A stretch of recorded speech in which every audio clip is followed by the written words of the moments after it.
have a big agenda, and I'd like to try and leave by 10:06. So maybe we can leave beforehand. You have a lot of little things and some big things too. So first thing are the minutes. Can someone move it? Move the minutes, I'll move it. I'll move it. Okay. Second, Second. all in favor? Aye. Any opposed? Any abstain? Okay. I want to just start off. Jacob isn't here. I'll wait till he gets back. I am talking, well, I shouldn't say I'm talking. I am encouraging that we put in something in the social media and in the paper about the wake vote information that we have because of the stuff that's happening on social media, et cetera. We are going to use, I think everyone's pretty comfortable with the information that Kyoko was able to get approved that we use with the depiction and the facts. So I'm trying to work on that. I think it will help because there's a lot of. Well, how are you? Hello, sorry, we third line down here. That's okay. And I was just catching up a little bit. But I'm not seeing you. Okay, meeting in progress, guys. Okay, I'll yes, I'm sorry. Here. Yeah, we'll hand it back to Bertine. Okay, everybody okay with on the Zoom? Yes? Yes. Okay. So I'm hoping that that will happen. If anyone has an objection to us using that graphic and the description, this is it. You might remember this document that Kyoko shared with us. If anyone has a problem with us using it, Matt says it's okay, Jacob's reviewed it. Yes. Yep. Yes. So I think we've got the, you've already reviewed it. So I think, and Kyoko's reviewed it, obviously. So I think the scientists are all in. So I think this is what we use. And if anyone has any objections, please let me know. I just had a short conversation with some people from Adirondacks, the coalition or whatever, and they are starting to use the term ballast boat instead of wake boat. And they feel it is more depictive and implicative of the large volume of water, sediment, and things that are inside the hull than wake sport. Okay, ballast boats. Got it. Okay. And that's what they were called initially, but because of the different ways that people are making weight, in every case, that's not precise. I have no problem with either term. I'm just giving you that Information. consideration. Yeah. You know. Okay. Well, We can use it both, also known as. Also known Ballast as, boat. yeah, right, exactly. Question on that, Bertine. Are there ballast boats that are not wake boats? Well, they have the same problems in that they are bringing water into internal compartments inside the boat. So in terms of aquatic invasive species, it's the same problem. In terms of sediment, maybe, maybe not. It depends on how much ballast they're putting in them. Yeah, And- just it's a cautionary note because if we start saying ballast boats, don't the bass tournament boats have ballast, et cetera, et cetera? Some other fishing boats have. Bass fishing boat that has ballast. Well, how about non-wake boats that have ballast for bait and whatever?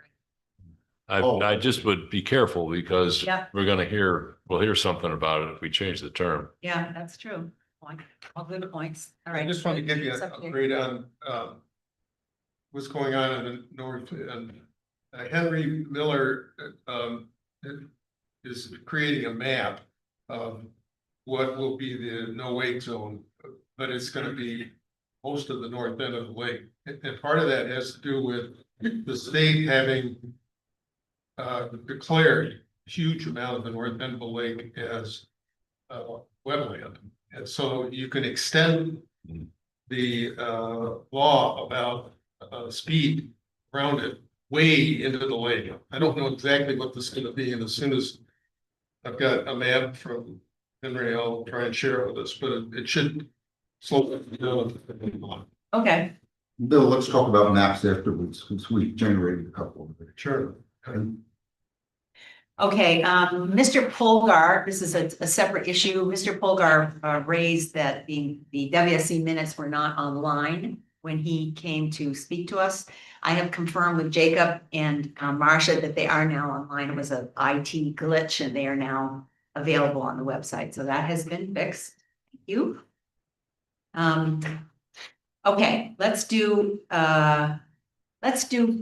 something that isn't on the agenda first. So the first 3 chapters are ready. to Yes, Go. I should have them tomorrow. And we're just doing a double check. You've all seen them. You've all provided input. All of the input has been accumulated by Jacob and given to Wendy. She has included everything that we've asked her to include. So is it okay if we tell them to go and send it to the state? Anybody want us another look? If so, it's gotta be done like tonight. Well, soon.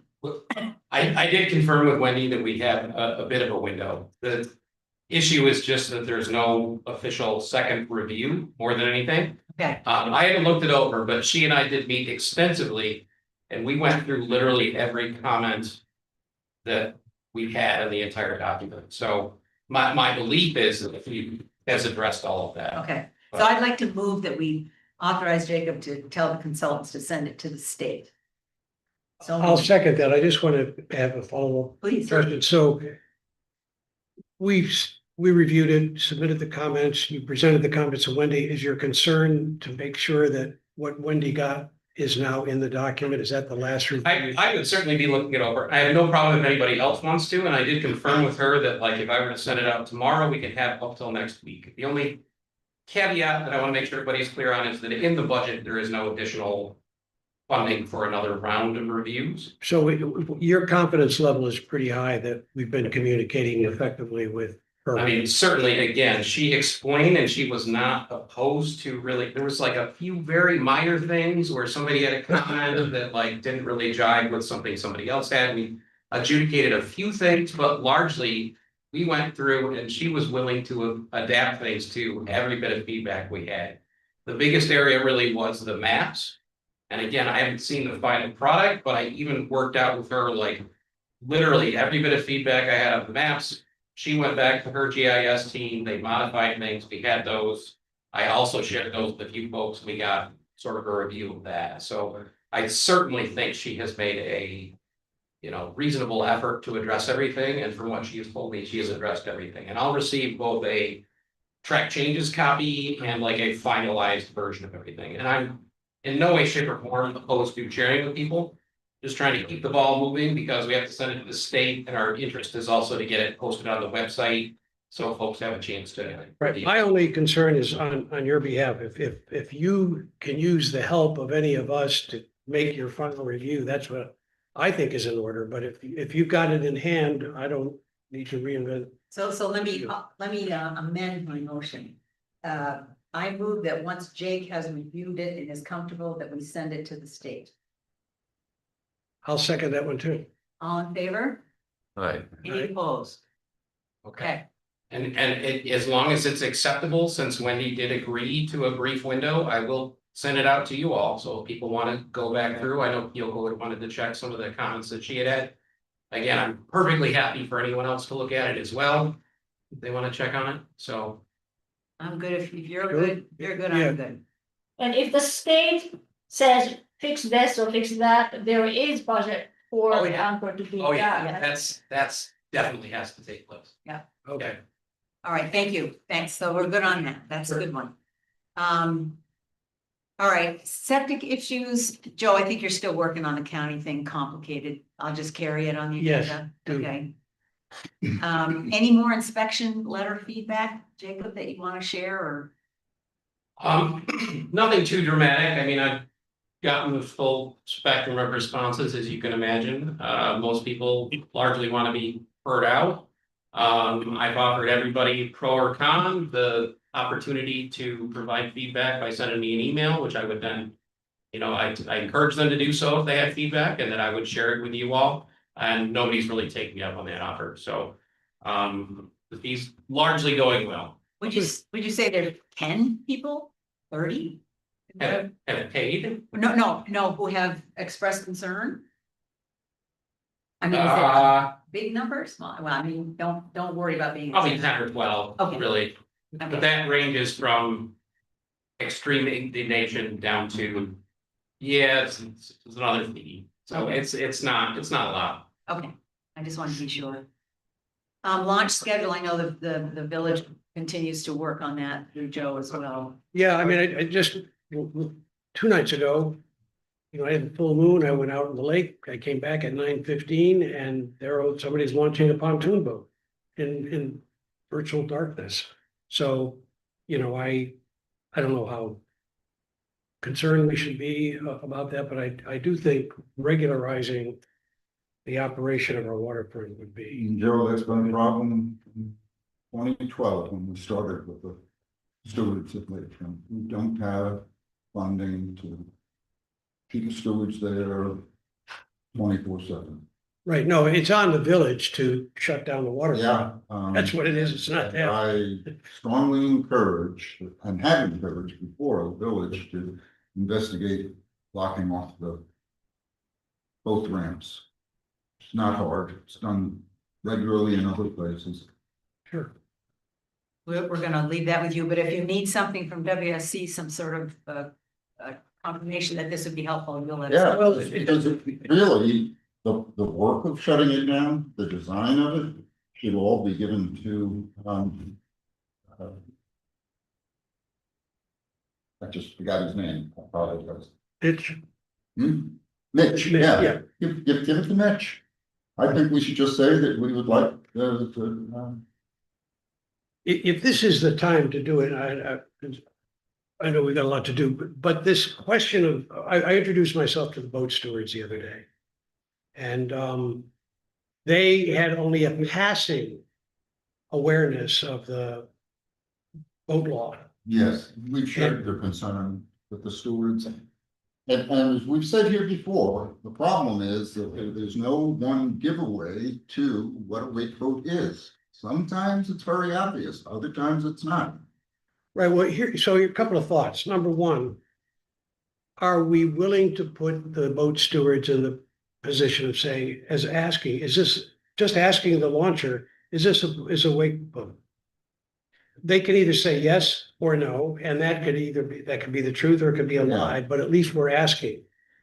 The second thing, if they say yes, then I would recommend we set up some kind of line of communication. We'd work it out with the village and the police, and there'd be a phone call made. They'd have a cell phone number to call. The police already respond for other issues, so. Right, no, but it's this one, it's really the issue is the stewards. What about the man? They're not, the stewards are in an awkward relationship or an unclear relationship. They're funded by DEC. They're whose employees? They're ours, the village? SUNY Oneonta's, except for one guy that works for Mitch that collects that $10 fee. Okay, and so then we're on there's on village property, conducting these. So we got 3 different entities all collaborating on this. And the question is it okay for SUNY and DEC and you to have a protocol for your stewards or these stewards, our stewards, Given to the ask fact the that- question and keep statistics? That's the other thing. Do they keep statistics on the number Yes. of launched? Yes, it would be in the notes when they understand it to be a wake boat. Given the fact that wake boats are an AIS threat, there should be no issue with anyone with the stewards notifying local law enforcement of the fact that there was a wake boat in But motion. can they ask, Paul? No, they cannot act. All they can do. No, is ask, call for help. ask, can they ask? Can they this ask, is a this- wake boat?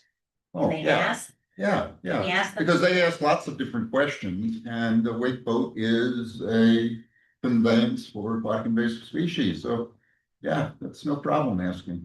Thank you. Okay, so we need to set that up as a Yeah, protocol because they're the public facing part of this thing and it's tricky.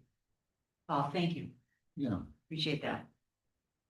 Septic inspections, anything to report? Not really. I'll have some more stuff for you all to review, hopefully for approval next week. Okay, great. Is it going okay, Jacob? Are you feeling like To be perfectly frank, it's a tough spot that I'm in. Because Al, isn't doing well, so I don't have a lot of guidance. I've taken one brief online course, so I think it's going well, but I'm trying to provide the homeowners the best service that I can and address their concerns. It's largely gone well. The ones I've done, the ones that I'll be presenting with you next week, other than the ones that I'd be doing between or in 2 weeks, other than the ones that I'll do that are on the calendar now, they were all very, well within acceptable limits. Nothing. So You'll let us know if you need anything from us, any support or any kind of. I believe, and you can confirm this, I think what I'm supposed to do is just bring you like my findings, so I probably would be sending you all the reports. And I wrote up a more extensive sort of memo for the report for the one that had failed. The ones that pass, I probably won't. I would probably just list in an email, here's the 6 people, here are the reports. Here's my thoughts on each one, and then we can vote on those hopefully fairly quickly as they come up, the approval. Okay. So I'm going to volunteer an idea that I probably need to take up with water and sewer and then with the board of trustees, but would we work with Delaware Engineering a lot, would getting a contract with one of their people who could help with these field inspections, especially during this period when you're finishing up the 9E plan, would that be of added value? The logistics of getting the money and decisions made and so forth, is that something that is value added to you, or would it be a pain in the neck? It certainly would. I'd very much have 2 hours of stuff for every hour of time I have right now. The former, not the latter. Yes, Oh, yes. not a pain in the neck. So yes, I don't know what the possibility of that is. Certainly just looking at how I'm trying to manage the coordinator job and the inspections. And then, we haven't really discussed it yet, but we do have sort of a view of how we might add additional homes. We're actually have 12 less properties than we thought we did because there was redundancy in the database where there was like multiple files for the same property and they get entered a little bit different, but you look into it and they're just the same thing.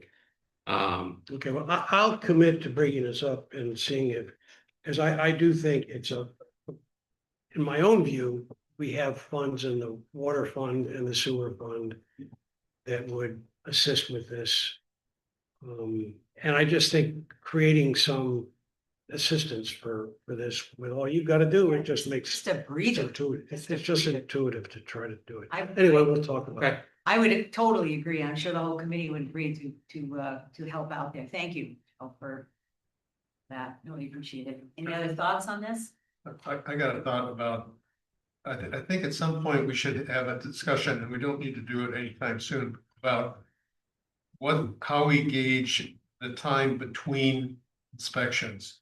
Because we're gonna have we're gonna have a fair number of septic systems that are either really old, where there's a question of maybe they ought to be looked at more often, and some that are the new, more modern technical ones that have a different amount of going over that they need from the company that takes care of their filters and all that. But I think it'd be good if we get all that information and get it clear about what we expect them to be. The old number that the state put on it of 3 years, they did that 25 or more years ago, is, I think, for septic systems in general, no matter where you are, but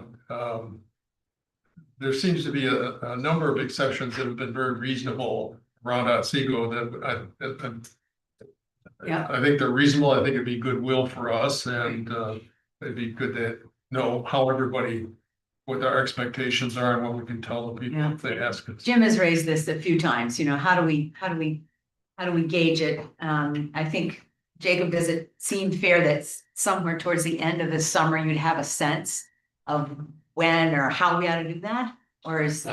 Yes, and I think that's probably a great time to do it. I know we're a bit pressed for time for today, but I 1000% agree. And largely what I tell people is that when they ask me about the cycle, is they say, well, right now it's prescribed as every 3 years by law. But I am hoping to bring more nuance to that because of what's involved in individual systems. So Great. I think I would just say that Jake, you're right about the law. I've been on this committee since 2008. And this committee, if you go back in the notes, has put intervals as long as 10 years on brand new systems. Alice tried 5 is 20 years. nothing. So I mean, whatever it is, I don't have the dog, right, but there should be on the website or a piece of paper that says this system is inspected every X years, this type of system every Y years. And it's not at all clear. I mean, it's nobody's fault here. There's been all kinds of conflicting information on it. And Jim, your thoughts too, because last meeting you were concerned about the, getting, feeling behind with the inspections. Does this plan that Joe's brought up, et cetera, does that help with that? Yeah, I think that's a great idea. I think, yeah, I mean, Jason wearing 2 hats. So, Yeah. At least. Help, and it's physical labor too. Yes, You're in my world, you're a very young guy, but it might be good to have like a 20-something guy out there that's lifting these concrete slabs up, Mhm. it's tough. yeah, Or, you might need equipment. yeah. Yeah, I think this committee ought to look at the whole, how it's done and how often it's done. Okay, And put it right. One of the pieces of information that we need for this is whether or not people rent their house. And Henry was telling me that to do that now, you need a codes inspection. And that becomes a public document that should be sent to each of the towns, who could then pass it on to the watershed as long as we get this coordinated. Because if they've got a lot of people using the toilet, it's yeah. your inspection. Well, that and, the yeah. interest is gonna be different than it is if they're there 2 weekends summer. Yeah. And So let's we make need that a, info. let's make a commitment that by the end of, like October-ish or something, or that we kind of put a placeholder on the agenda to talk through all this stuff. And if we do get some help from Delaware, maybe we can actually, catch up-ish. I don't know what that means, and we'll know more. We'll just know so much more to plan for the next year. So, okay, great plan. Perhaps Jacob, in your reports for the rest of the summer, you might just make a note as to the recommended timeframe for the next inspection. Okay. Not holding anything to it, but then at the end of the year, you can count those up and look at them, and that be part of what we can look at in that. They honestly might vary. I mean, the ones that I've looked at mostly so far, like essentially empty. Maybe an inch down at the bottom, And that's, well-maintained systems or just very infrequently visited Yeah. properties. depending on the kind of system, that's not necessarily good. Septic systems are designed for continuous use. And when you have intermittent use, things go wrong. Yeah, God, you can't win, can you? not really. And the last thing I'd make on this is, in my experience, there's so much new construction on the lake. Places getting expanded or replaced, and that's resulting in more intensive use as well. And just to follow up, I haven't really had time to get engaged with it, but I think what you've started to engage with in terms of like getting a better process for that. I talked to somebody who wanted to know about a property because they were considering a purchase, and this was somebody from a realtor's office, and she said she had never heard of that requirement, ever, was what she claimed. So I fully informed her of it, sent her the law, sent her what she was interested in, but as an anecdotal thing, I don't think it's. When we first started the septic system inspection program here, I wasn't part of the WSC then, but I was part of OLA at the time. And we went around to all the realtors and made them aware at that time of that requirement. We Yeah, created literature that, I'm sure. yeah, and handed it out to them so that they would know what was going on. But, that was a one and done thing, and probably should have been continuously done. Right. Okay, all right, good conversation, all important. We had, Jacob sent you letters that he received to WSC. And my plan, unless someone disagrees, which please feel free, is that we would respond in some way to each, maybe just thank you for your letter, we're following the Manchurian development, or I don't know, some sort of response, so it doesn't look as if we're like ignoring people who've written to us. Do you trust Jacob and I to do that, or would you prefer to be involved if you don't? Well, if you no, are- I'm just thinking of you and Victoria and the communications committee. As part of our newsletter process, can't we mention or have a corner of the newsletter saying, hey, we're hearing from you. We're listening, and here's what we've been hearing, and here are our responses. And that way you can do a collective thing rather than have to get out the name and address and write this specific. There's no time for that. I agree. Some of them get tricky though. I mean, like I don't even, is it Manicherry? Manicherry. Obviously that's a complicated issue, and other than just saying we received your letter, it's hard to say, without you all having devised a response. And then other ones like the one about the golf course, it's hard to even bring up without, because she's connecting like Parkinson's with golf courses, which has to do with the fertilizers, which I think is a less tenuous connection, but. So let me give you an example. Maybe it was just pre-COVID. The golf course conducted a walking tour of their facilities and their equipment and their grounds.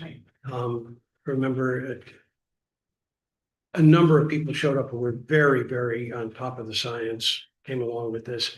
And they impressed, the golf course folks impressed the science folk who were on the tour with how carefully this stuff is being managed. Now, there's always room for criticism, but the idea, what I took from that was a lot of lobbing of stuff over the transom in terms of charges without having any sense of, have you talked to these people? Do you know what the best practices are at this golf course, for example? So I don't think it's on us to go back and forth and question and say, you didn't think about this, or you. Sure.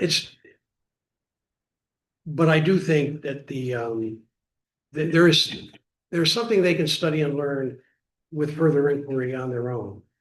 We can decide we're going to maybe do a unit on, hey, what's the golf course doing with the lake? Its relationship with the lake. And then there can be an article on that at some point. They can volunteer something, we can ground truth it and say, okay, we'll do it. But I strongly urge we not get into a individual response mode. We'll be swamped. And the other thing, we're all talking about the bad news or the criticism, but the couple of the letters you circulated of people who were giving very moving personal testimony about what the lake was, what it is, what's different, why they care, and how much it means to them. And there was even That's a all good thank you. stuff. There was a thank you. Yeah, right. There you go. So, I mean, I think if we can capture that in in the we're listening column, or we hear you, voices from the lake, that sort of thing, and we can just do a nice little. Well, you're just Sorry, really yes. good ideas. Wait, July is the Lakes Appreciation Month, Hey, so it would be a We'll nice, put that in there. I'm sure. appreciating lakes. I would like to, again, in the fall, put it off for the summer now, revisit the whole golf course thing. There's some good PR stuff that's being done there that. Is more PR than science? I don't want to say more, I'm just saying there's some good PR stuff being done there. We need to revisit that. We need to Nobody's chat. perfect. We need to chat. Well, and there's more than one golf course, though. We need to. Yeah, there's more than one certifying agency for green golf courses, and there is the rub. I will put it on the list of things we should talk about. Gene, Yeah. Bill, you have a comment? Go ahead. Joe, are you opposed to a form letter which says, thank you, we received your communication, as with other items for which we receive feedback, we take that into our planning process and adopt accordingly? I just think it's it's not everybody's going to read all the thank you note that goes in our communication piece. Yeah. But if I send a letter in, Yeah. I know you got it. And I agree with you. I don't want to get into a debate. I'd stay away from that. You could have two form letters. One is Yeah. thank you for your kind note. We appreciate thank yous. And the other is thank you for your input in this decision-making process. We value the comments from the community. That's part of the culture by which we're doing this. That's it. I don't say any more. Well, right, and that may be infuriating to the critic who clearly is getting a buck slip response. So I don't know. I mean, I think this hasn't reached critical mass. We've got people who are thinking about the lake, who are living on the lake, who are responding. We're engaging. I don't know that we need to, who's gonna do it? Who's got the time? You know? I just feel really, it's like in patients, right? You can't just not write that. You know, you gotta let people know we heard you at least. Okay. Now, if I get 1,000 letters, obviously I'm gonna have Jacob review it. I mean, I think not responding is I just had this recently happen to me. A non-response is a response, Right. not so positive. So anyway, more to do there. We'll circulate what we're thinking about. Maybe I'll pick your brain on that. Yeah, can I just add one quick thing? About 2 years ago, I visited both of the golf courses. The Cooperstown course had just received some award from I've forgotten who gave that award, but it like they were really paying attention to it. The North one doesn't have any money to use fertilizer, and they fertilize their greens. That's it. The geese come in the fall and fertilize it a lot. Both golf courses, which I think contributes probably a fair amount, because they don't, other than running lawnmowers over them, they probably don't really get into, nobody goes and plows it up and gets it in. But I don't know what you're gonna do about the geese. Yeah, well, let's talk about it at the end of the year. But it's Because there are solutions to the geese. They're pretty aware, they're very aware of it. They were very cooperative, talking and open about it. Okay. All right, more to follow when we put that on the agenda. Scientific advisor report. Anything you want to share? Great report as always. Let's see, the hats are popping up already in the Finger Lakes. This hot spell, might do more damage. The water level in the lake was about the foot or so below zero. I don't know if the rain has increased it overnight. Nancy Muir is retiring. She is the driving force of NYSCOLA and the CSLUB coordinator. And we are getting new volunteers, Bill and Nikki and Pat being trained on the 14th of July. So that the way Bill, Mickey, and who? Bill, Nikki, and Pat. Great, thank you. Wonderful. Okay, Good work. yay. Let's job. see. Good job. Right now, I don't have a vote. Miss Fuller presentation, somebody was gonna send it to WS. I sent you the copy of my presentation. Okay, And the other one was led by Bill, so I was going to defer to you. can you share a copy of your presentation with WSC? Just send it to Right us. here. Can you just send it to us on email? Well, you can just plug it into your computer. Oh, yeah, yours was pretty big, so it might be easy to plug it in. I don't know that either, I also put the one in about the potable aspect of the lake water. And I don't think either of these would be real easy to absorb all of the message without a video or an audio accompaniment, but if that's part of the 9E plan, that this is part of what we're doing, they'll get plenty to look at, and they're both on this drive here. Okay, we'll. So I don't I can try to upload it to the Google Drive. Do you mind if I take that? Yeah. I'm gonna actually be at your neighbor's house tomorrow. Yes. Yep. Great. Drop it back off at your house. Oh, okay. Okay, Willowbrook Christos, former grant. Yes, You found it, you got it to Paul? I believe so. Did I not share it with you for the? Didn't get it? No, You did? yeah, Oh, yay. And anything there that, I think you can just recycle it. I mean, that's what I've been saying from the beginning. I'm gonna be honest, that grant no, came out in the early what is it, early 2000s, late 90s, sometime around there. Is it really that much of a use to us outside of like historical interest? I mean, the most current one, which comes from the Army Corps of Engineers, will probably be more useful than that one. That's my take on it, I mean. Your take?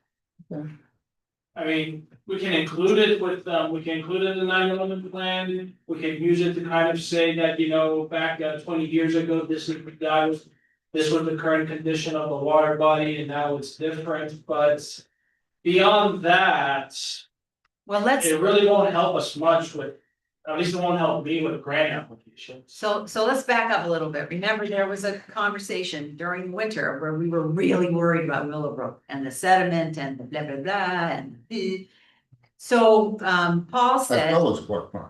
as well as Clark Pond, right? Both of them being the previously harvested collection points for sediments headed to the lake. Right. Okay, So if we declared, okay, this can't wait for the 9E, yes.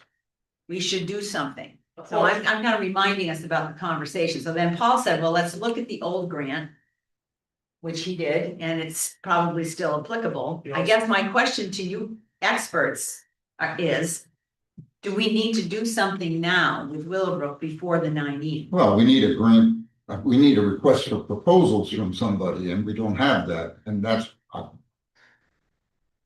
My thinking was that we have this on the shelf, and the first time we see an opportunity, we dust it off and match it to the requirements of the request for proposal.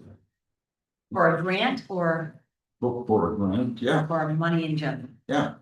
So if, just help me understand this, the Corps of Engineers, recent Corps of Engineers study was flood risk. Yeah. Yeah, it had nothing to do with really sediments movement. Yeah. Correct. Because as you know, trying to clear the water off the streets actually exacerbates the movements of sediments. The Army Corps of Engineers has always been at odds with the Nature. conservation focus of folks trying to preserve wetlands and keep sediment uphill, not into the rivers and streams. But at the same time, and this is kind of where I'm worried, not so much worried, but. I'm reticent, is that I have to look at the various grants and I have to figure out under what category can I put that under. Mhm. Floodplain restoration, a good chunk of that stream is buried, there's really no plane to restore flooding to. Aquatic connectivity, not really, unfortunately, there's really not that many grants that I can think of that pertain to effectively dredging up the sediments, the sediment loading.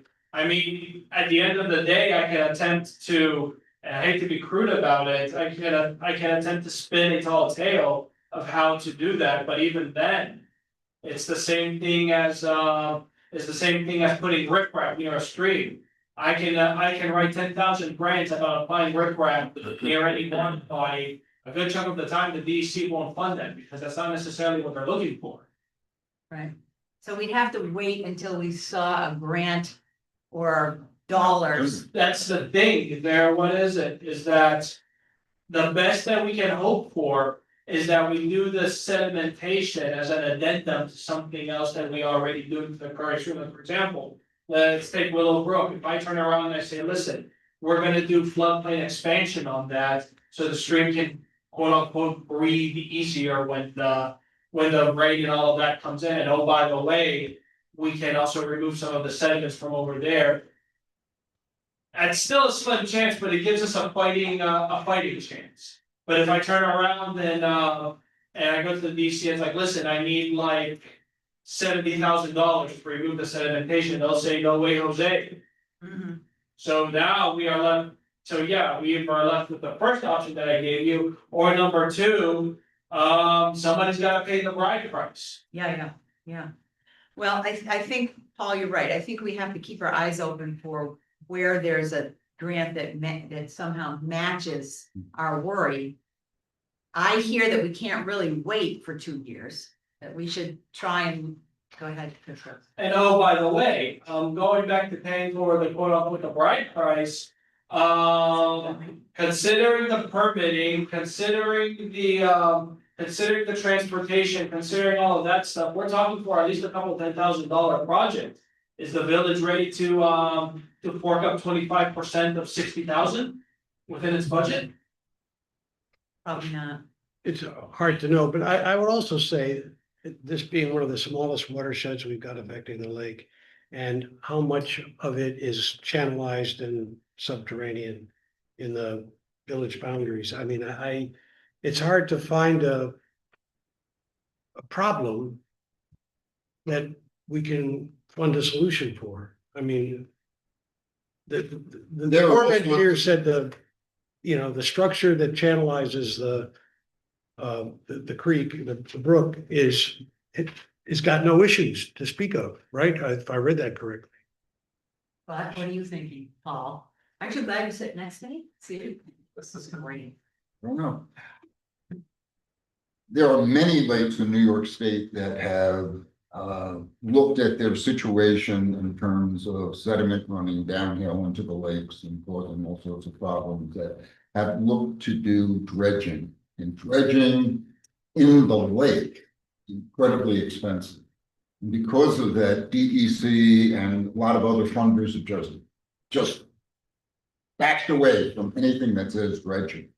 We have an exceptional case here. We have two easily accessible containers that are holding the sediment that will end up in the lake if it isn't dredged out. That $60,000 figure is it's as good a swag as I could have come up with, but it pales in comparison to what it would cost to pull those sediments off the bottom of the lake if they were in the lake. So it's a cheaper. It is, and it's a preventative measure, and people are gonna say, but you're gonna end up doing it again. Well, yeah, in another 20 years, somebody else will be wrestling with it and it'll be 100,000 then. But those sediments, if they are allowed to sit where they are in Clark Pond and in Willowbrook, are just going to run into the lake. Both vessels are filled. And if you have to redo it every 10 years, that's great news, because it means that work. Yeah. Great point. And fair enough, and I'm not arguing those things, but at the end of the day, number one, if that's the case, it needs to be done every 10 years, then that should probably be incorporated in the village's regular maintenance schedule. And number two, even if you guys want me to pursue a grant, number one, I need at least like a ballpark budget, not too dissimilar from Dr. Yokoda's when she gave me the mill dam project. It doesn't have to be accurate, but it has to be close enough to represent what I'm gonna be putting into, because the last thing I'm sure the village wants to hear is, oh, by the way, listen, I thought it was 40K and it ended up 7. Yeah. So somebody's gotta pay a 30 additional K more. That's gonna raise some serious eyebrows. Yeah. And oh, by the way, that too, even if I was to go and do a WQIP project and somehow enable that in there, I need at least 25% of that hypothetical amount committed by the village, regardless of whether I get that grant or not. Right. So I think maybe what I hear Paul saying is maybe we should look not necessarily through your organization, but for another opportunity that maybe we could examine. Did I hear that? Well, I would hope that when the time comes and we see a good possibility that Soil and Water Conservation District will be a full-fledged partner in it. Yeah, I have no qualms about being a partner, but it's not, this is not a solo project. Yeah. This is not a solo project. I need at least the village of Cooperstown to commit. If they don't wanna commit financially, number one, I need somebody who commits the cost share percentage. And number two, I need at least some form of a letter of support from the village, because it's within their jurisdiction. Yeah. And finally, what was I gonna say? And finally, at number 3, if you guys are coming today and telling me that this is a once in a decade job, and it's not my job to tell the village what to do and what not to do, But perhaps you should have like what is it, like a maintenance schedule every decade, say that every.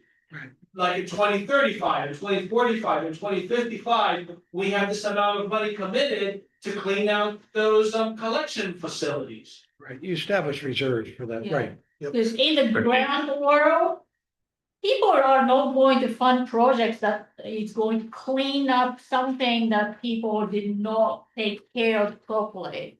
And if we are going to finagle a project like that, they want a commitment. After you have helped us for this time, we are going to commit to cleaning it out every 5 years or 10 years or something like that. 'Cause Financially. most of the state grants, like DEC grants, are for installing new sediment capture, stuff. Systems. And then the local community is responsible for Operation. upkeep. Yeah, maybe. Yeah, And I would expect on any grant that we apply for, we would talk about how we would, in the future, try to keep sediment from building up in both these places. I know that was part of the discussion the last time I cleaned them out, but as soon as they cleaned out, everybody kind of turned their attention from it. Then I hate to say it, Right. but I don't wanna say such a discussion necessary. But the reality of the matter is that. Is that what is it? They'll adopt the after the rain kind of mentality. Where, so that basically refers back to what I was saying, is that the village or the county or a combination of the two, or somebody for that matter, needs to develop a 10-year maintenance schedule. Okay, I hear you. I hear everybody. Gene, Yeah, the note that, I think you sent around that came from Cindy Bulk mhm, about Pioneer Alley project. yeah. And Joe, are you, familiar enough with this? Is there any latitude in that project? I see there's a $500,000 grant. And Cindy in her note references stormwater coming from Pioneer Alley, going into Willowbrook. I'm wondering and then she says they're gonna be taking a look at this. Right. Is there any wiggle Yes. room in that? Yes, we have a fixed budget for this. And it's important to know that there was an original grant process that was for greening up our stormwater. Those never came through. So now we're doing the street improvements, but with respect to this alley project, the sediment issue, we brought that up through this, we brought it up, it's now on their radar, and the engineers, Bertine and I were in the alley with them, with Cindy.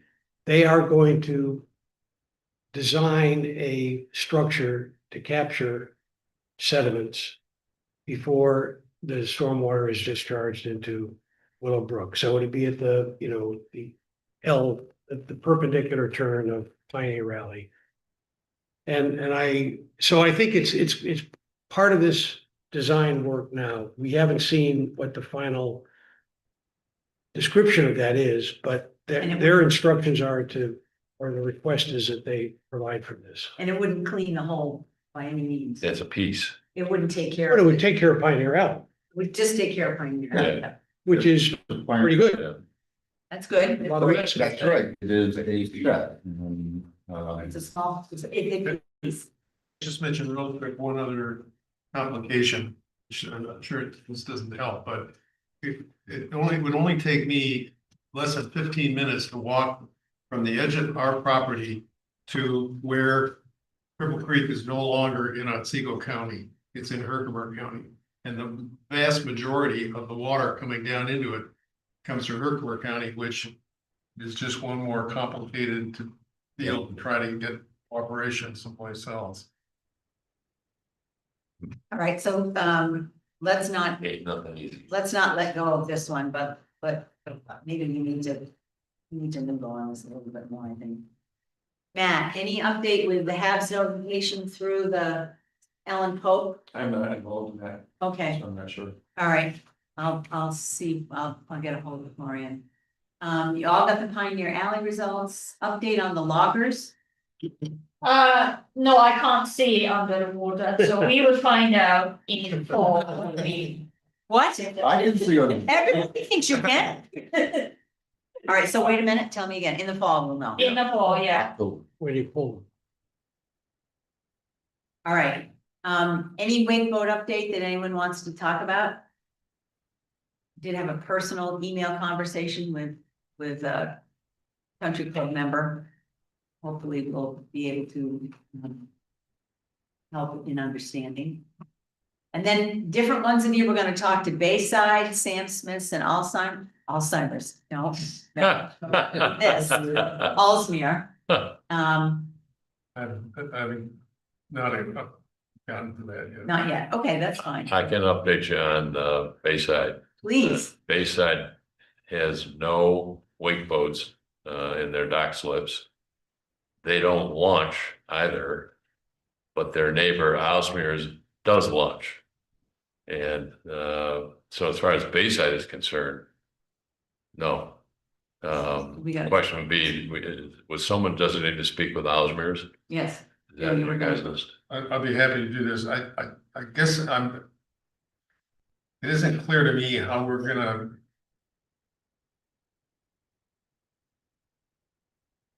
How would we recruit them? You can start by thanking them asking, for attending the AIS training in the past. Kind of, The same as- friendly into them. What did you do, Jeff? What did you make me, the two of you can talk outside the meeting about how Jeff did it, maybe you can just adopt his approach, something like that. And then who was gonna do Sam Smith's? Nobody want, I'll listen to the tape. I can talk to them. Oh, Matt, me. Okay, perfect. Okay, picking the line, I think. Yeah, there's so some- a couple of things, Paul, I should have responded to your message about when we could get together. My thought is, our meetings are out of phase, so I want to talk to. I've already spoken to the mayor about this, and she wants us to be sure that we are square with. When I'm making a recommendation, that I understand what the needs of the water department fellows are. So what I like to do is get from them first in our next water and sewer board meeting, their thoughts on a protocol, their regular inspections and the frequency of the inspections and the details of how the inspections would take place and what equipment we need for them in terms of multiple pigs, for example. I think we probably want to have more than one run every time we do this, even if it adds an hour more to the time the system's down. We just need to get more data, and that then you can help ground truth it from your side. Well, okay, I understand what your needs are, water department, but here's what I think we need in addition. How can we mesh them? We want to do some science. And it would be good to, by the end of the year, at some point, get a sense of what you deduced was going on after a 6-year hiatus of pigging. What do you think the condition of the line is and biome? So is there still gonna be a meeting with Paul and? Yeah, there will be a meeting. I just want to do it, so I'm sequencing it. I want to do the water and sewer board. When you're ready, I'll do it. Thank you. Okay, that's that. And then the results of the tests, Matt. Yeah, so Paul grabbed out 100 or so muscles that came out. They were all quadril muscles, not zero muscles. To me, they looked very small and deformed, which probably is a function of the fact that the line is treated with copper every time they're drawing, so copper is going through the pipe. Those muscles don't like copper well. I don't know what kind of volume of stuff came out at the end. Yeah. There should be, I mean, that's a. We just had that little tiny plankton net and I didn't want anybody to get No, that's. impaled with the pigs, so That's it was fine. only there for a short while. But That's a given the good fact that idea. that pipe is about a quarter mile long, that Yeah. even if it's likely infested, there ought to be a pile of shells down there. And if there's not, then I would say it's a pretty minor concern. And The plankton net was in place for maybe 5 minutes. but even if there was a mussel every, 5 feet. Yep. In a quarter mile, there'd be a pile of shells at the end of that pipe. And we have a drone, we've been looking at it, and I haven't seen any evidence of Okay, that. but know that the pig does not fill the pipe either. It Right. ricochets.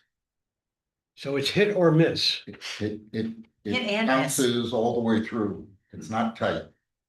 Tom said that they are gonna replace that pig with something. Yeah. And that you probably don't want too tight, because last, No. that thing got stuck in there, everybody would be in Definitely don't. huge trouble. Yeah. All right, so how would you summarize the results? Lots of quagga mussels and surprising, not surprising? They, if it hasn't been done in 6 years, I didn't see a mussel that was bigger than a quarter of an inch.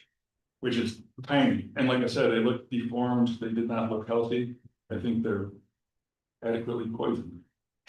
Poison. Well said. Every time they're drawing water, they're broadcasting copper sulfate at the mouth of the pipe. So Right.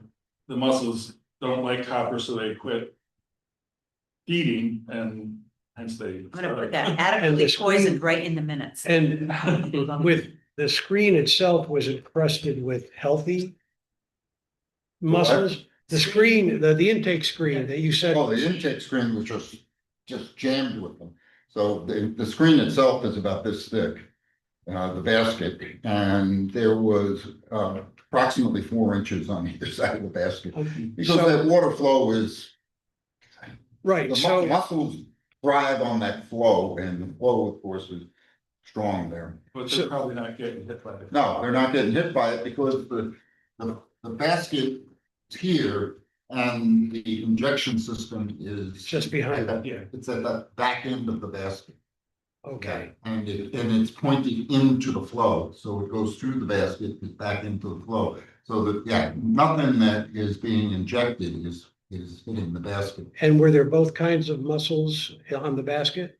Excuse me? Were there both zebra and quagga mussels on the basket? I gotta tell you, I didn't take the time to check. We were just busy scraping. Right, Yeah. Okay, well, good. I'm glad that we got some Yeah. sampling and we know what's what there and they're adequately poisoned. Love it. Okay. All right. How about the project with SUNY? Nothing. I'm not, you're talking about that lake level? No, Are you losing hope? well. The professor who's doing the project has expanded quite a bit, and he's outsourced the building of these units to China. So he's gaining momentum, but at our expense or not to our benefit. He says he will get back to me, but he's not gonna do it. Okay. Any So not this summer. Yeah. Probably not. late pledge update?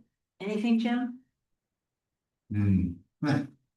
Yeah, it's going well. I think we're directionally heading towards probably as of today, around 30 people have taken it. Okay. Did everybody hear you it? I assume everybody did. Thank you. Yeah, Bertine, we got connections mailing list next week. We'll have it for the following week. And Okay. we'll load it next week someday. So that's underway, and then I hope the other municipalities are doing this on their websites. We have a new webmaster in Middlefield, but we'll be working with him to get it on our website as well. It's like it's on the OLA website, as I Okay. understand it. So, let's see, will you check with Otsego? And will you check with Springfield and see if they'll put it on the website? Okay, and then Jacob, will you check the village one, just to be sure it's on there? Sure. Jim, let's talk about the match for the grant. I think you had wanted some time on the agenda. Okay. Later, no problem. That's okay. We approved, the OLA board approved $6,750 for a match for the grant. I have to say I support it. I think it's a good idea. Most of the motions we do are kind of unanimous. It wasn't the case. It was a fair amount of pushback and questioning about why are we doing this? And I'll come back to this, Joe. Very important about the village's position. What's the next step? Suppose the, whatever the findings are, what are we gonna do with the findings? So I just wanted to have a short discussion. You did approve it. We will go forward. I know, it's contingent on the grant being awarded. So And I stress that to the folks, this is not, 100%, the last one, the grant wasn't awarded, so that was a moot issue. So I just wanted to open it up, I guess. Joe, I think you've indicated the village is for it, but. And I don't need an answer of who else is gonna do it, I said, well, you know what, we're happy to step up. And if I can add to what Jim is saying here, this is pretty unusual for the OLA board to be split like that. Normally, our resolutions are passed with unanimity. That is not the case. Just passed by one vote. So let me just explore that a little bit. It seems to me that from the point of view of what the village has to do to take care of its responsibilities for the wastewater dilution downstream, maintenance of the lake levels, as far as our operations are concerned, we can do what we're doing. We're with this crude system, or primitive system that we've got. What we are trying to help be responsive to is these concerns around the lake, far outside our jurisdiction about the lake being too high or the lake being too low, and how can we help regulate? So this assessment and this structure retrofit is for everybody's sake, and probably less so for the village. The other side of this is the science part. Maybe I'm in error, but my thinking was that the more precisely we can measure water level at the dam, rate of flow at the dam, that helps create data sets for your other data that you're gathering at the buoy and elsewhere. So it's more science. It assists with more science. So that's what I thought was going on. So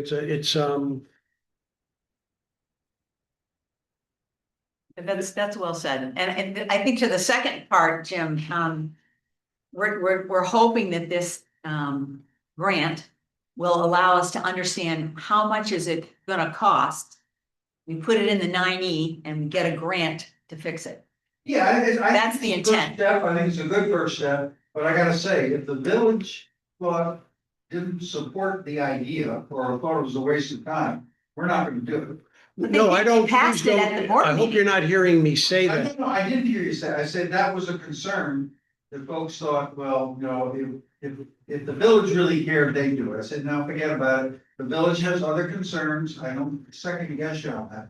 As long as you are in general supportive of the idea of learning about the dam. Yeah. We're happy to do it. So And I think Jake will affirm this, we definitely are, and Jake is the one who keeps telling us, look, if we haven't been doing the stuff we've been doing for the last 20 years, we'd be in deeper trouble than we're gonna be in. If we don't continue to do it at an accelerated fashion, we're gonna be worse off 20 years from now. So this equipment, this ability to manage the lake and understand the lake and know about the lake from these different data points are of great importance to the village, because I think it feeds back into the water quality that we're gonna have in our lake. So, but this is a lay person trying to assimilate everything I'm hearing from our scientists, so I'd like to hear from others too about. Well, and Yes. the board passed supporting it.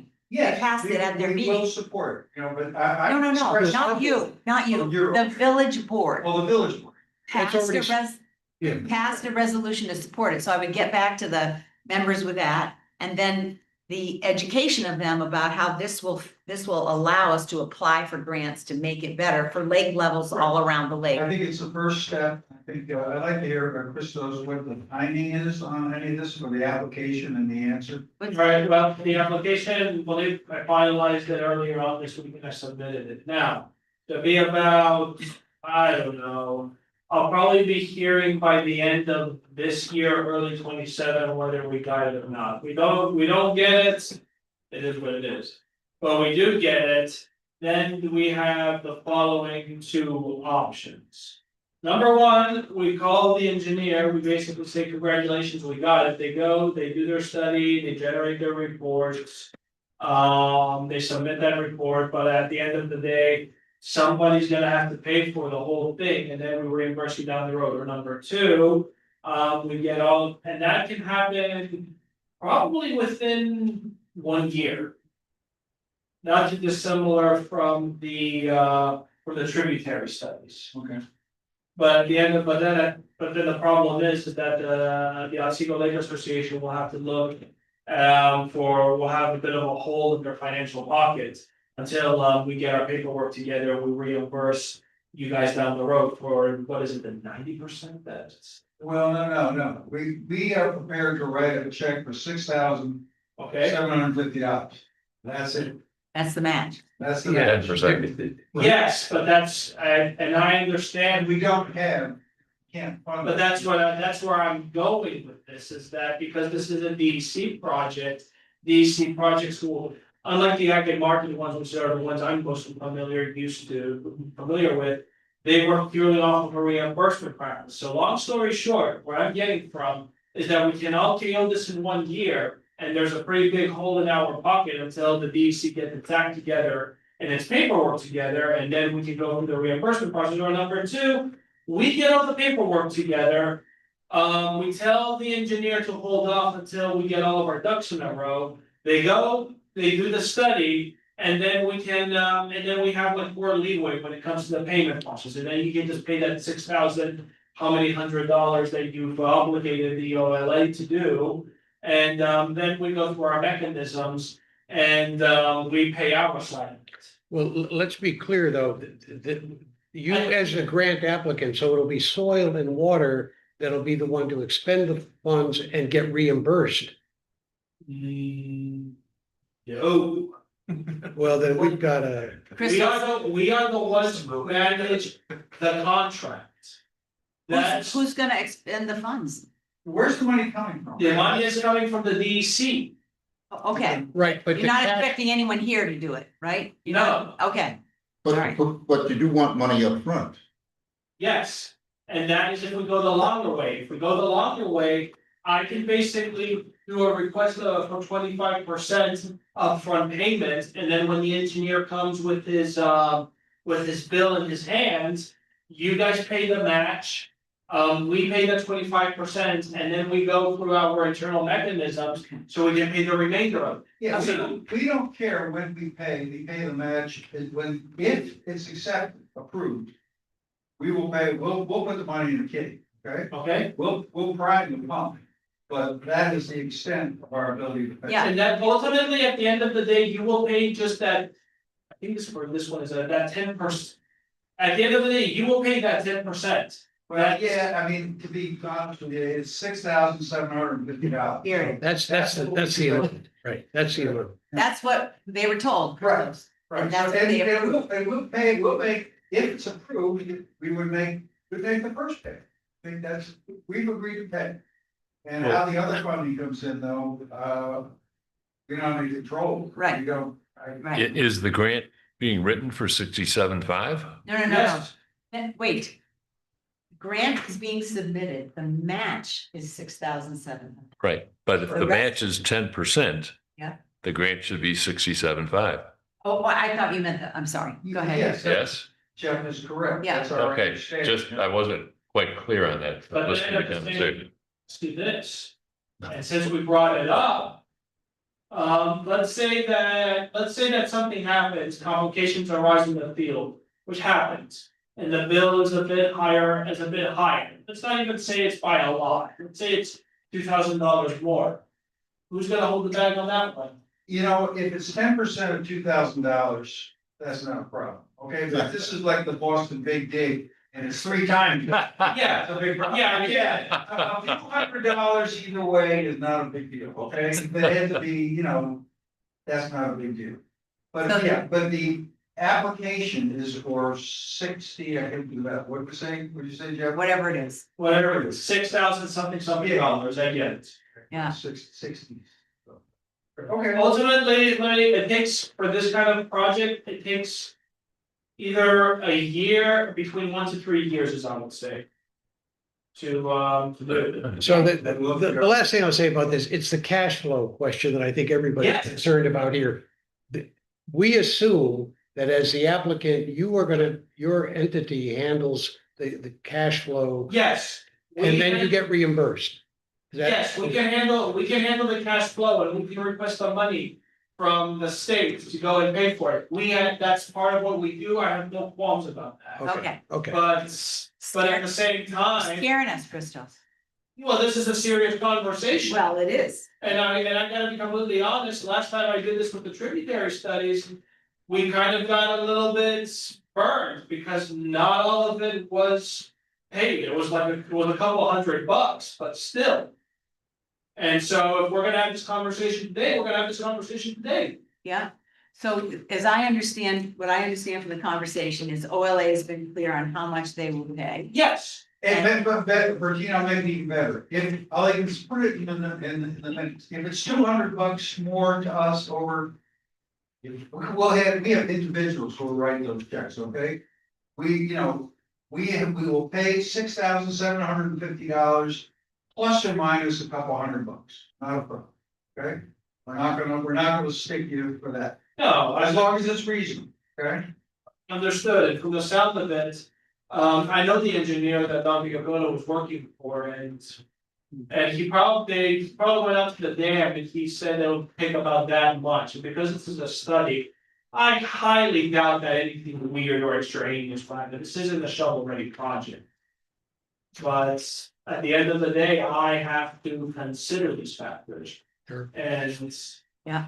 yeah, Okay, yes. Okay, thank you. Okay.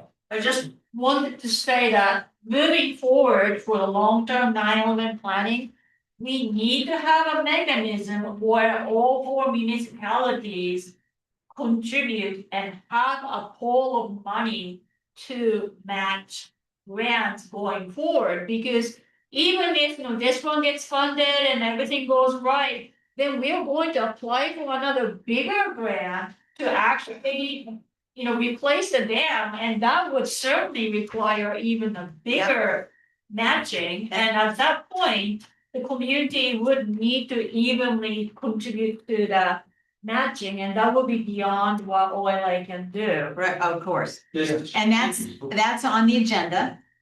But we gotta get to it, so Yes. This also brings up a final thing, is that touches on both the OLA and what Don Vigagona said, is that every time I do these projects, regardless of regardless of the size and the scope of it, unless it's something that's coming completely out of our coffers, I need to have a partner who has some form of jurisdiction or responsibility. Now, glad that the OLA stepped up to help, at least with the finance side of things. But I'm gonna be honest with you, the OLA does not have jurisdiction over that dam. right, we do, and we will, the protocol will be in concert with our dam operator. The engineers will have the access and everything they need to do this. We're committed to cooperating on this. It was the finance side that we were looking to soil and water to obtain. But yes, the village is not gonna have a no trespassing sign up, and is not gonna be throwing engineers off the dam because they're implementing this grant. there'll be This study. cooperation. So Are we- let me- I'm just checking. No, we Jake, need to we're- stop, we need to stop, because We're- the village has passed it at their board meeting. They have said they will cooperate with it. The OLA has said we'll fund this. That's all we know right now. I agree, let's wait for the decision. All right, Let's then and then this is another really important question, is that if we get funding. And I get the award letter, who signs the district landowner contract? It would be you as a representative of the village. Well, as I'm not sure what that role is. We're gonna grant the access to it, but this isn't gonna end up being a village grant. No, Not gonna it's be not, administered. it's grandfathered, but every contract I sign, regardless of whether it's a town, a farmer, a private citizen or whatever. Every awarded grant I get, I sign a district landowner contract that outlines each and every part. Oh, sure, Duties yeah, and yes, responsibilities. Yeah, yeah. Now, I can modify it to say something around the lines that the OLA can provide. No, that's For the done, funding, okay, that's done, that's not an issue. cool, thank you. Okay, good. Bertina, I have to run. Oh, no. Is there something? Yeah. What? I know there's more to do, but I have a commitment. The budget. Sure, just let me know if members leave, And we gotta count votes here. We still have 3. Okay. 4, we have 4, so we're in good shape. I'm sorry. No, that's okay. Okay. Can I let's have your see. proxy, Joe? Yes. Twice. All right, I want to just make sure we get through the 9E stuff before we do the watershed financial needs and the town question that Pat brought up last time. You've all gotten messages from Jake about the various committees. It's all very clear about who's on the committee and who's gonna do what with the next steps of the 9E. I'm sure at this point, it's a little bit clear as mud or sediment filled water in the sense that there is. If you look at the tables now, it's essentially what you've already reviewed, and I very much appreciate all the feedback that I've gotten. I've passed all that along to Wendy. I think that's great. What she is going to do is going to be adding more to those tables in terms of what you would see if you saw those in another 9-element plan. Partners, funding sources, things like that. She's also going to provide, I asked her to provide us with what she was hoping to get in terms of feedback, where she thought maybe there were some weaknesses or she needed more input. So yes, I've sent those out to various folks. Let me know if you need help setting up those meetings. But yes, by the end of next week, I should have more information from Wendy. And this is a critical phase in the 9-element plan, because if you look at the other 9-element plans, those tables at the end are our work plan for 5, 10, 15 years. And that's where they critically need our input to make sure this is a plan we're ready to go with.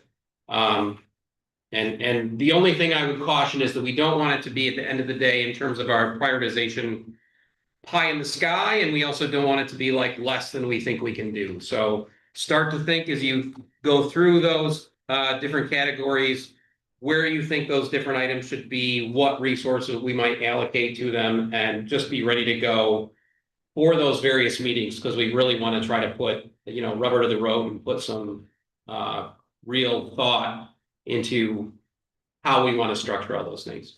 I'm a little unclear. Sure. I'm not quite sure what you're asking us to do. So if I have the regulatory committee, and you and I have had some dialogue on that, we've begun some thought processes about guiding premises, et cetera, composition of the committee, and then I'll discuss with you, or if I see the updated regulatory assessment in terms of what are the highly prioritized BMPs, I can move forward. But are you asking for something other than that? To be clear, I don't think she's going to give us our prioritization, because that needs to come from us, needs to come from the WSC, the WAC, needs to come from us, the local community, in terms of our priorities for that list.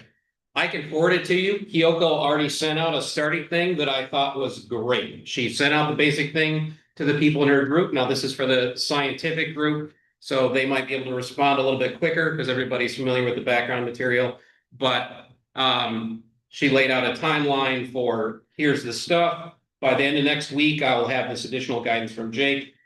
I want comments by such and such a date. It was not too far out. And let's set up a meeting and give people the options. I can help people if they need help setting up if you need to do a doodle poll or whatever. But yeah, it's essentially what we're going to add to it is what we want to get out of it. We're taking these. We're taking these big long lists, and we have to say how we want to prioritize them. Anything that we think needs additional maybe steps. A lot of these things, when you look through them, there's a lot in a narrow section of the table, right? It might cover several different points for a particular topic of something we could do. So it's generally what we want to make out of it, so the regulatory review would be which of these items say, do we think we can get all of the towns in the village to improve sort of this sort of regulatory structure, or whatever it happens to be. So we can definitely discuss it more, but it's less of my decision than yes. Jeff, let me try and clarify as well. So the regulatory group, if you want to pull that group together and start talking about what the work is, without having something over your head, you want to get going with it. I get that, because the scientific committee has been together for months. They know how each other works. there's a communication process. You have to establish that with the team before you give them a load over. So I think it's perfectly okay to set the meeting up and then sort of outline, once we get that regulatory document from the consultants, here are the things we have to work on. We might want to, not might want to, we need to prioritize which ones are the most important and which ones are not so important. And then look at the BMPs to be sure that there isn't something in the BMPs that didn't quite make it to that regulatory thing, but probably belongs in that neck of the woods. Is that correct? Yes. Sort of? And I'm hoping that when she fills in some of that additional information, we want feedback on that too. Oh, there's another funding source might be this. Right. We could also work with so-and-so on this initiative, Right. that sort of stuff beyond what she as an outsider can provide, which is probably just what's in the other 9-element plan. Right. Because she's less familiar with our local community and who the players are. Okay. She knows a lot of that, but not as much. Does that clear it up? Yeah, it's organic. It is, but I understand getting started with the team. You haven't met with your team at all. Correct. So I get that, and it's perfectly reasonable to want to set up the team sense. Here's how we're gonna work. Here's how we do things. So I get that. And now I think you can start. Yeah. Yeah. No, we're not gonna, in 1.5 hour meeting, No. come up with a final proposal. But we can start chewing on things and thought processes and questions will arise, and that's okay. Good. Same with yours, Bill. Community. That's ready to go. And you already working on your invasive species component, right? All right. Anything else with the 90 or the BMPs? I think you already had it on your list for today, but we also need to discuss when he wants us to discuss meeting time. And my only concern for our late summer meeting, Oh, which for the if you look at the Gantt chart, goes all the way from July through September, Yeah, is that we try to get as much of this done and the modeling BMP stuff done first, so that we have stuff to present to our community. I'm happy for you all to discuss and make the final decision. My thought is last week in August, first week in September are about as soon as we could do it and have, because we need to get some of this decided in terms of our BMPs. We need to get more done on the modeling front. Then we need to get all that presentation material produced by our consultants, then reviewed by Bertine and myself, and then set up for that meeting. She also wanted to know whether we wanted to discuss a location and whether we wanted to consider the same spot or whether we were thinking of, perhaps different areas in the watershed, different townships, whatever happens to be. So those are two questions she had for all of us. You don't need to all decide today, but that's something we need to decide pretty quickly. well, why don't Victoria and I, as the communication committee, try and put together some thoughts? I think the location was great. I mean, we could really fit, we had 90 people. It's a lot of people. Maybe we can just start noodling on it and then bring some ideas forward and keep slicing away at it until it brings a shape, and then we come back here. End of last week in August, first week in September seems fine. See why we need to go sooner. And we have, remember, it's been a year, so we've done a lot in a year that group won't know that we did. Except unless they're reading the communication thing, which a lot of them are. Which Wendy wanted me to point out, she thinks is outstanding. Oh, good, I'm glad. Andy, you hear that? Oh, see, good for you, Victoria. Thank you. Okay, I guess, no. So unless there's other things that we should talk about, I wanna talk about the issue that Pat brought up last time. We got enough time to sort of begin the conversation.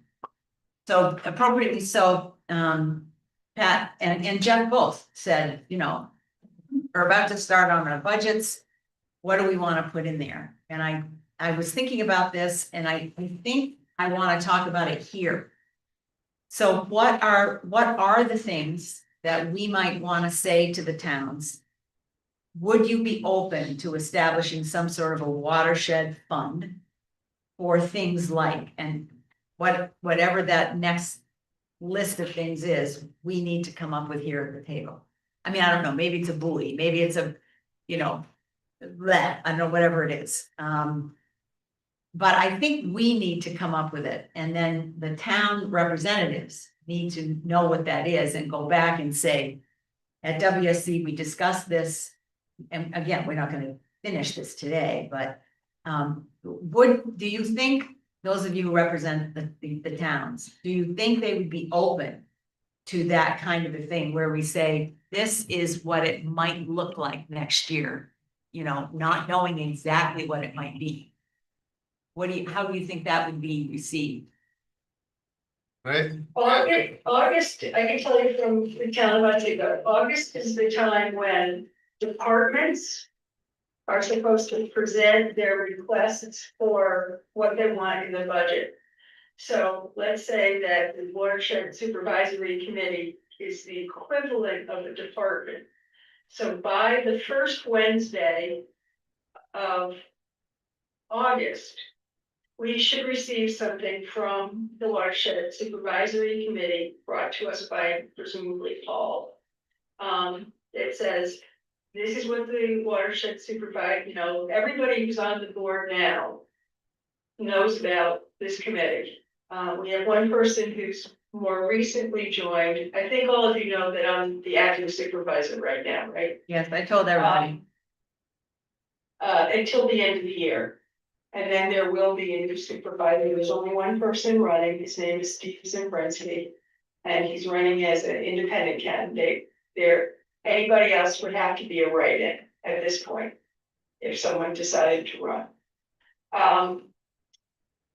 I would suggest that if we've found anything out, let's say from the scientific community or from other data that says, other than support for Kyoko, which I think continues to be essential and is pretty easy to write up. What are the other kinds of things that are needed and why? Right.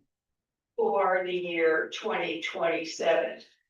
Now, if we think that we might need to be applying during the CFR window in 2027, June or July, whenever that is, for some sort of bigger grant for the lake, if the Watershed Commission is going to be asking for us to put some money in, you got to be asking now. Yeah. So like Jim being OLL being asked for something for that grant, you almost got to be thinking right now, what grant might we need some money for next year during the window time? Right. And so that's what I'm trying to say to the committee. This is the group that has to come up with it, not me, not Jacob. This committee, this group. And having it be an output of what you've already been finding, what we've been finding as we develop the plan makes the most sense. Right. Jeff, it could be that you've asked for specific funds, but it also could be that you've asked for, I think we will be making our road choice, what roads are we going to fix? Choices in the fall and have them decided pretty much by December. And we'll probably spend about 500 to 600 grand on roads in 2027. So if there are road work that is desired that impacts the lake, instead of it doesn't necessarily have to be on top of. So, the Watershed Supervisory request for contribution of 5 grand towards Kyoko, that's something else. But if you're saying, and when you're doing your road decisions, could you include, I'm guessing something about Glimmer Glen might be relevant. And it's only the ones that we actually control. We can't control County Road 28. It's not ours. Yeah. The ones that come down to the lake, those kind of things we can make some difference in. Okay. Or I don't know, you could also say that you want to see more enforcement. I think at one of our last meetings, somebody was making a comment about the yoga retreat on the hill on, Limerick Landing, where there's a lot of people there. And it's not just money, but it also could be you saying we'd like to see more enforcement of I don't know what kind of septic system they've got up there. And who's monitoring it. So some of the things that you ask us for could be directly related to the kinds of things we ought to be doing anyway. Got it. Jeff, what do you think? Yeah, it's July 1. I don't see that by the end of this month, we will have been able to canvass all the possible needs and pick out the 4 things that we want the municipalities to fund. I don't see that happening. And rather, as I'm wearing my hat for this group for the moment, I would rather have the latitude of each municipality contributes X amount of money. And it goes into a pool to be administered for things consistent with what we're trying to get done here. And then this group can decide how it wants those dollars to be expended. So, and this could be a transition year. We could say, okay, we're going to stay with a portion of the government salary, then we're going to do that for 2027. We'll look for $5,000 again, so forth. Possible. I lean to, as a member of this group, more of a dollar amount contribution that is recognized will be spent on the purposes of this group, but gives latitude to the decision-making process here. Because if every time you go to this, now I'm going to wear my municipal hat for a minute, okay, my town board member hat. Oh, what are they asking for now? Oh, well, they're asking for different meshes to better catch quahog mussels versus zebra, whatever. Well, I don't agree with that. I don't think that's a really good idea. Or I don't support any work being done on the dam. Or what I think we want to avoid is a specific issue debate, or at least possibly triggering one about, well, I don't support that. That's not a good idea. Why would I can't justify that to my town constituency. However, I can justify the things we all know about the value of the lake and how it's important to everybody. And I can argue that pretty easily, as opposed to a specific. So, and again, maybe a transition year, maybe the 5,000 goes to 7,000 this year, you know, that's not 40% of it, but it's only 2,000. You know, maybe we ask for 7,000, and if we stipulate we're going to continue, we now back to this hat are going to use that to support our Yoko salary. Fine, that's saleable.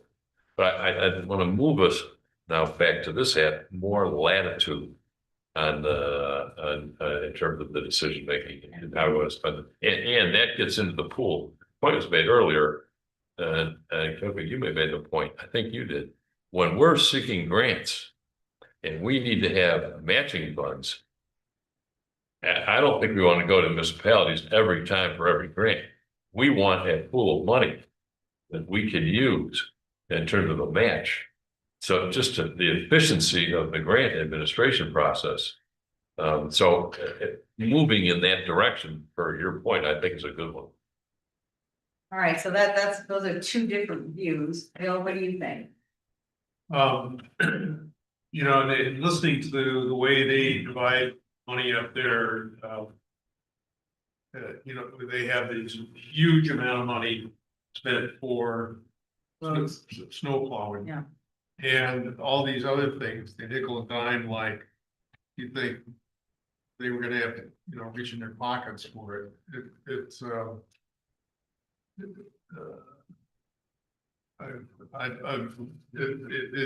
gonna take some selling.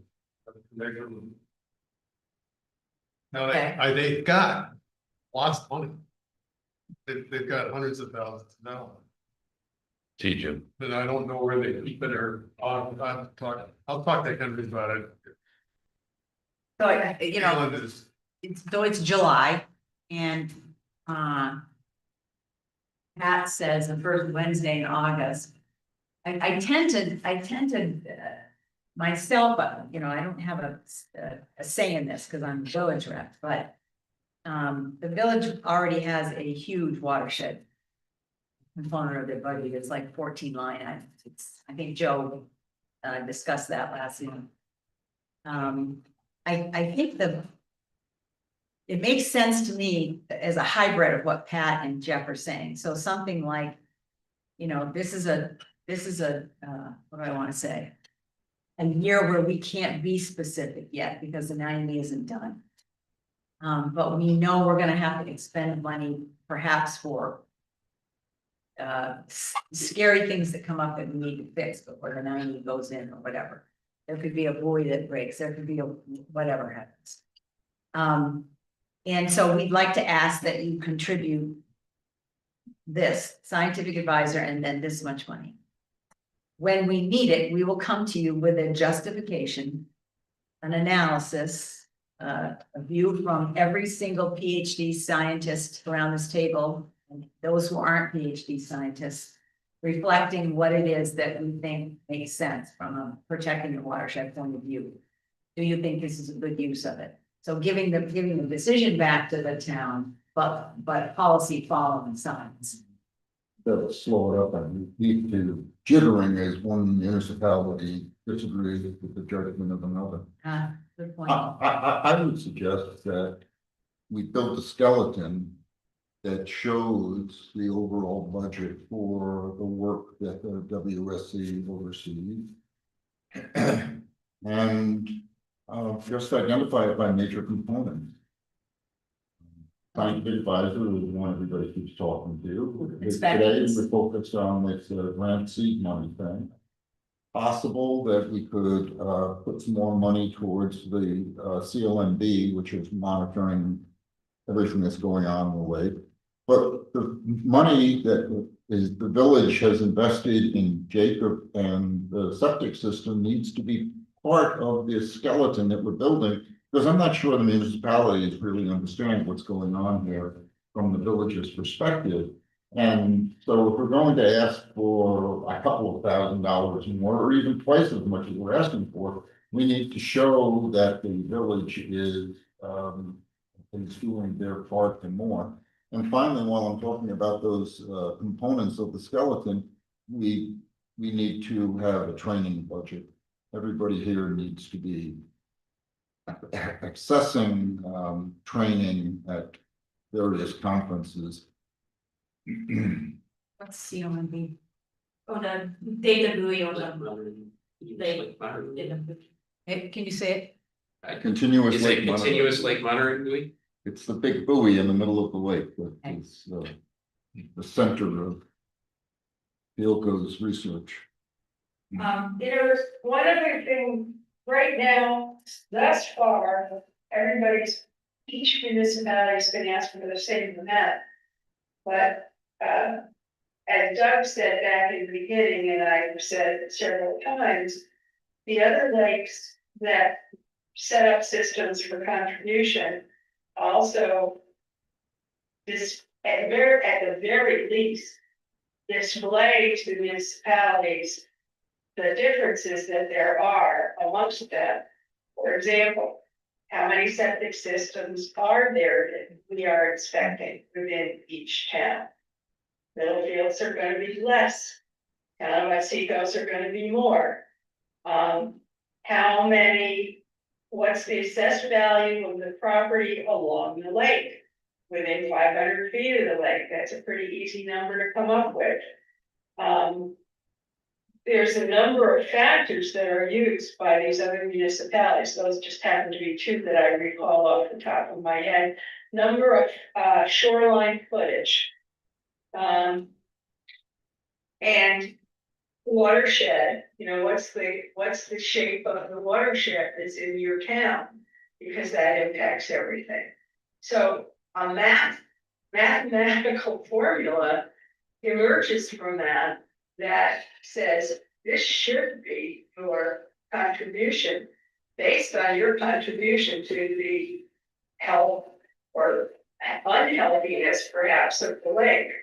And therefore, if we can do it evenly, one of you's getting off easily. And I think the town of Otsego happens to be one that's gonna get off easily out of this. And so that makes the argument that you better at least pony up what everybody else does, if you're getting off easy. I think the map would show that, just off my head. I don't know that it's conceivable for us to come up with a differential that we can all agree on in the next month as well as putting together a budget. I think for the next year, going with a flat amount probably makes sense. One interim approach that I would like to suggest is that for Otsego, for example, as Pat said, if the road maintenance is such a big item, perhaps there could be a few $1,000s in that general category that the town would be willing to spend on road maintenance related initiatives that comes out of WSC that could be part of a matching if you go for W2IE in the next round that relates to, say, road ditching or something like that. And if we do not apply for the grant next round, then that's the money that you keep and could be used for buying salt or asphalt or, whatever. So if we're gonna do it anyway. You advocate that we put it in the budget earmarked for that kind of work. You go for a grant and you say the town of Otsego is willing to contribute an equivalent of X amount, I don't know, 45,000, 55,000 on this quarter-mile of road that is gonna improve the ditching down to the lake and put some stuff in that will slow up all the sediment coming down as part of its contribution to this particular grant. Is that what you're saying? Yeah. One meeting between now and when we was. Well, I'm hearing some bits and pieces that make a lot of sense to me. It's a very interesting discussion, some good ideas here. I think we are under the gun time wise. I've been asked to submit my request by July 31st for the next year's budget. So I don't have a lot of wiggle room. And I don't know others, if your deadlines are July 31st as well, but ours are. So I think some kind of an increase is warranted as we start to build this. So 5,000, I would lean to like 7,000, 7,500, and we could split it. We could say this is to continue to support technical advisor position, position. And the other 2,000 or 2,500 could be this idea for a grant thing or something else. But at the same time, I would go back to what both Paul and Pat have said. Let's start with a budget that identifies the major categories. So when we do proceed with our dialogue with the towns, they can see, well, here are the things that they're working on. Here's what is driving their expenses. So now we have a feel for this. To Pat's point, we could also say we're going to explore the possibility of a formula similar to what other lakes have done in terms of fairly and equitably assigning a financial responsibility based on these 5 criteria. And we'll show you the formulas and how this would work. And then over the course of a year, work to accomplish that. So, I mean, I see a couple of things happening here. Yeah. We're moving. Okay, here's what I'll wrap this up. I hear a couple of really great ideas. I think Pat's view of putting the numbers together is great. We should start working on that now. Probably, I don't know that we can get to that. I know that we can't get to that by the next meeting. I think Paul's idea of maybe 3 categories. So scientific advisor, help with inspection costs, grant seed money, COMB, something like that, maybe training next year. Just, this is what we think we're gonna need. We'd appreciate this much money. Our hope is that next year we'll be able to be really clear about what we need, because 90 will be done next July.